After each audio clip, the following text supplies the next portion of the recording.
Kita akan berbincang dengan salah satu pembina lapas dan rutan Indonesia, Anton Medan. Selamat petang, Pak Anton. Selamat siang, selamat sore, Assalamualaikum. Waalaikumsalam warahmatullahi wabarakatuh. Dan juga telah tersambung lewat saluran telepon Kakanwil Kemenkumham, Riau, Ferdinand Siagian. Selamat petang, Pak Ferdinand. 1630 ya. Pak Ferdinand, selamat sore. Dan keluar kabur. Pak Ferdinand sudah terhubung di Kompas Petang untuk berdialog. Selamat petang, Pak Ferdinand. Ya, selamat petang. Ya. Selamat sore. Ya, Pak Ferdinand, kondisi terakhir di sana seperti apa? Ya.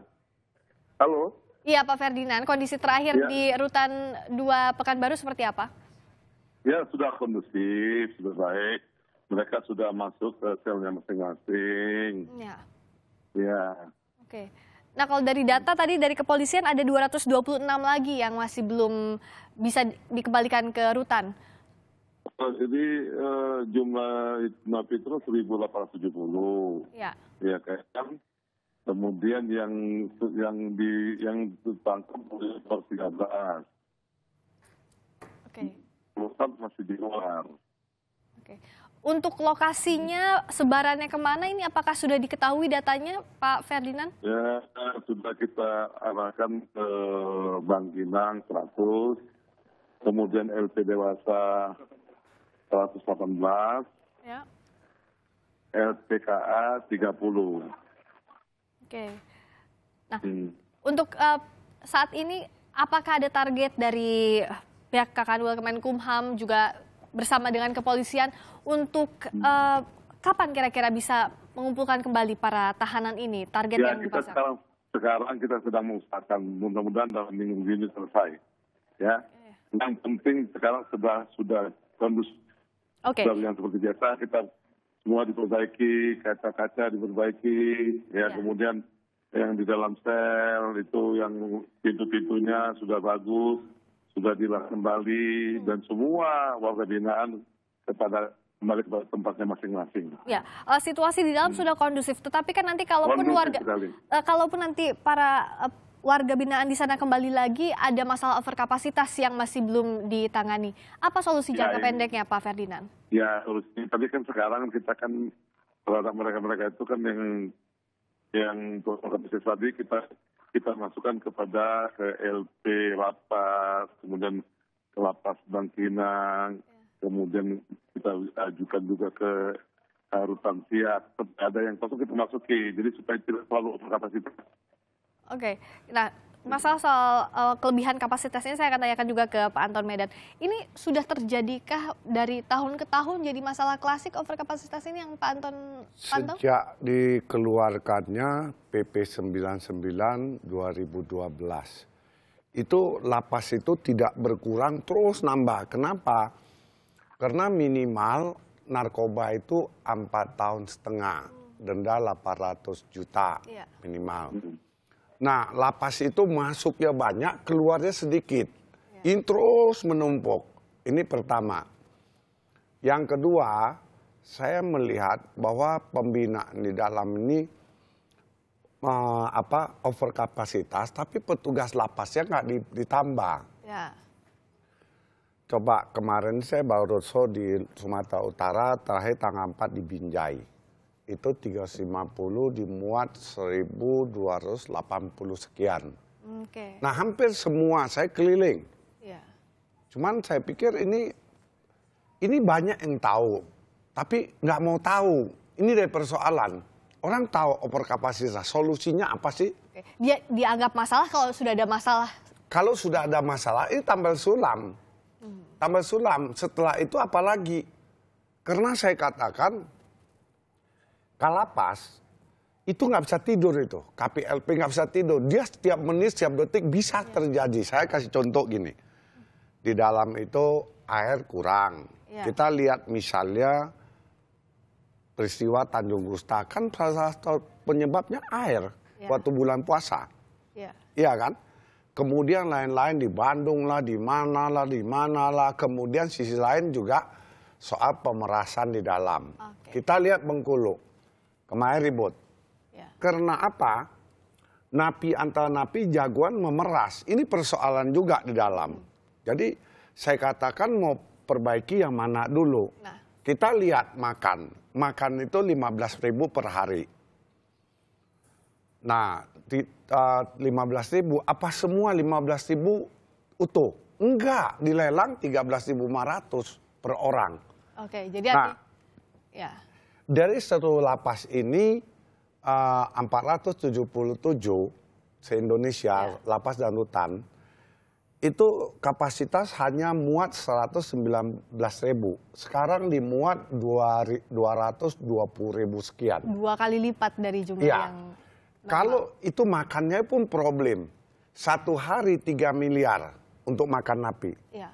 1 bulan sekitar 9 miliar. Ya. 1 tahun 1,2 triliun. Itu baru makan loh. Belum yang sakit, yang lain, yang air. Nah, hal-hal kecil ini tidak dapat perhatian secara serius. Saya katakan tiap kabupaten, tiap kota madya, tiap provinsi, itu kan warga setempat harusnya dari gubernur, dari wali kota, dari bupati, harus memberikan subsidi bantuan. Diperlakukan sebagai warga. Sebagai warga semua. Ya. Makanya saya katakan kalau dibebankan semua ke Menteri Kehakiman, atau Dirjen Pas, ini juga nggak benar. Oke, kita akan bahas ini satu persatu. Pak Ferdinand, tadi ada banyak masalah kecil yang menggunung akhirnya sulit diselesaikan. Jadi yang mana yang butuh jadi prioritas utama? Dari mulai air, perselisihan di dalam lapas, belum lagi makan.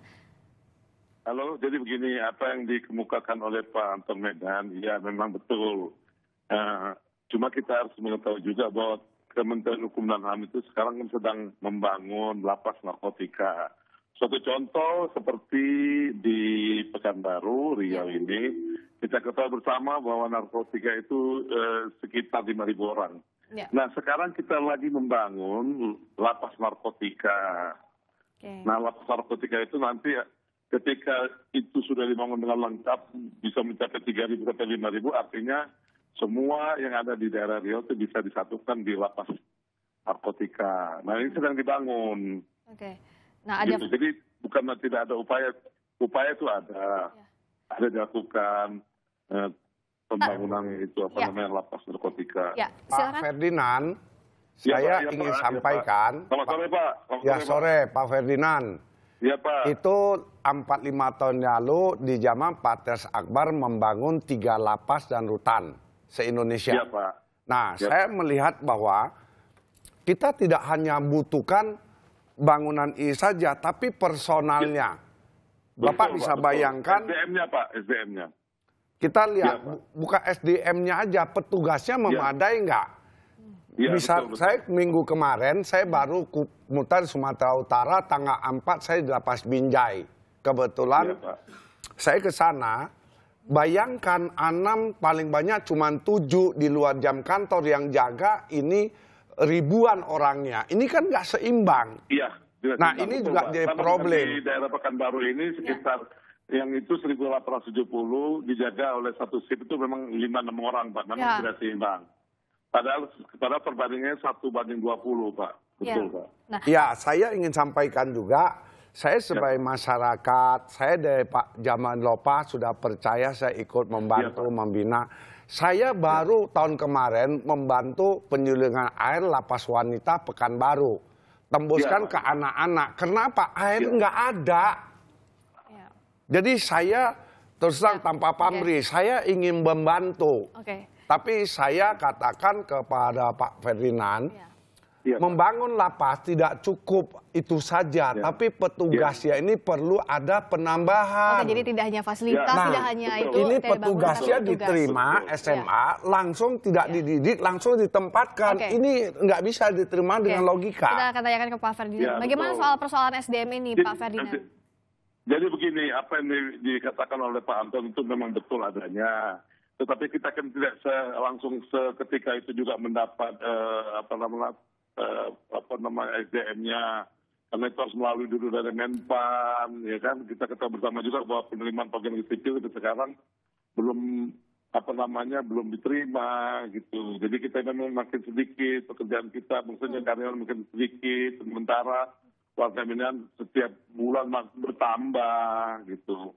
Tapi upaya dari Kementerian Hukum dan HAM untuk menambah personil itu ada. Hanya juga perlu ketahui bahwa ini adalah urusan negara, jadi kita bermohon kepada Menpan agar supaya diberikan tambahan terhadap personel kita seluruh Indonesia. Oke, artinya untuk penambahan personel ini pun masih jadi kendala ya, Pak Iya, Ferdinand? kendala.